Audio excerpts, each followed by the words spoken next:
सांगलीचे आमदार सुधीर गाडगीळ यांचं भाजपमध्ये दबावाचं राजकारण. आमदार गाडगीळ यांचं निवडणुकीपासून अलिप्त होण्याच्या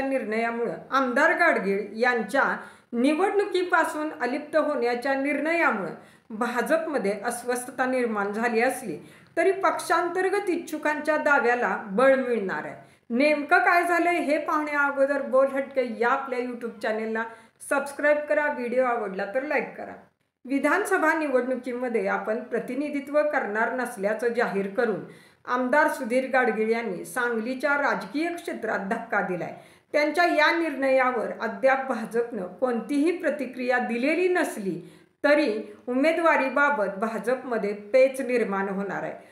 पक्षांतर्गत वाढता विरोध, उमेदवारीचा संघर्ष या गदारोळात सहानुभूती निर्माण करण्याचाही प्रयत्न यामागे असू शकतो. कार्यकर्त्यांचा दबाव आणि पक्षादेशाचा दिखावा करून तिसऱ्यांदा गाडगीळ यांचा चेहरा सांगलीकरांसमोर येऊ शकतो. मात्र सध्याच्या त्यांच्या भूमिकेमुळे जशी भाजपमधील इच्छुकांची झोप हरवली तशीच विरोधकांनाही निद्रानाशाला सामोरं जावं लागणार आहे. सांगलीच्या सराफ पेढीवर विश्वासाचं दुसरं नाव म्हणून गाडगीळ सराफ असं समीकरण गेल्या 3 पिढ्यांपासून चालत असलं तरी 2014 मध्ये झालेल्या निवडणुकीमध्ये भाजपच्या मोदी लाटेत याच घराण्यातील सुधीर गाडगीळ यांना आमदारकीची संधी मिळाली.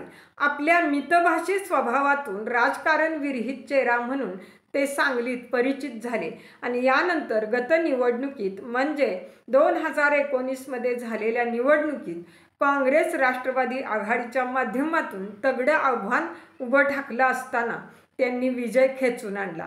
आता पुन्हा हॅट्रिक करण्याची वेळ आली असताना अखेरच्या क्षणी आमदारकीच्या निवडणुकीतून बाजूला जाण्याचा निर्णय त्यांनी घेतला. गेली 6 महिन्यापासून त्यांचा याबाबतचा विचार सुरू होता. कुठंतरी थांबलं पाहिजे, नव्या कार्यकर्त्यांना संधी मिळाली पाहिजे असे सांगत त्यांनी उमेदवारीच्या शर्यतीतून बाजूला होण्याचा निर्णय मंगळवारी जाहीर केला. हा निर्णय घेण्यापूर्वी त्यांनी उपमुख्यमंत्री देवेंद्र फडणवीस, प्रदेशाध्यक्ष चंद्रशेखर बावनकुळे आणि भाजपचे राष्ट्रीय महासचिव विनोद तावडे यांच्याशी चर्चा केली आहे. त्यांनी अद्याप त्यांचा हा निर्णय पक्षाने स्वीकारला असल्याचं जाहीर केलं नसलं तरी गाडगीळ वगळून अन्य कोणता चेहरा द्यावा याचा पेच पक्षापुढे राहणार आहे.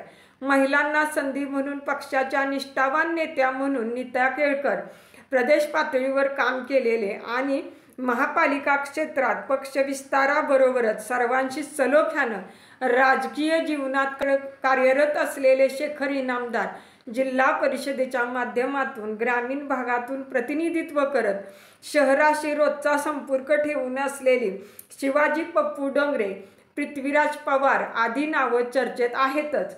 पण यापैकी कोणता चेहरा चालेल याचा विचार भाजपला करावा लागेल.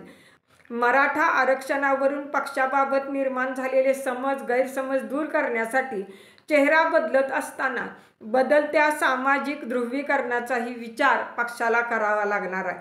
दुसऱ्या बाजूला विरोधक म्हणून कोण येणार हाही सध्या कळीचा मुद्दा ठरला आहे.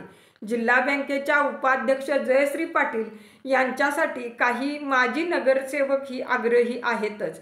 पण त्याचबरोबर गत निवडणुकीत निसटता पराभव स्वीकारला असतानाही पक्ष म्हणून कार्यरत राहणारे काँग्रेसचे शहर जिल्हाध्यक्ष पृथ्वीराज पाटील यांच्यात उमेदवारीसाठीचा संघर्ष सुरू झालाय. आमदार गाडगीळ हेच भाजपचे उमेदवार असतील असे धोरण ठेवून विरोधकांची मोर्चेबांधणी सुरू असताना गाडगीळ यांच्या नव्या भूमिकेमुळे नव्याने मोर्चेबांधणी करावी लागणार आहे.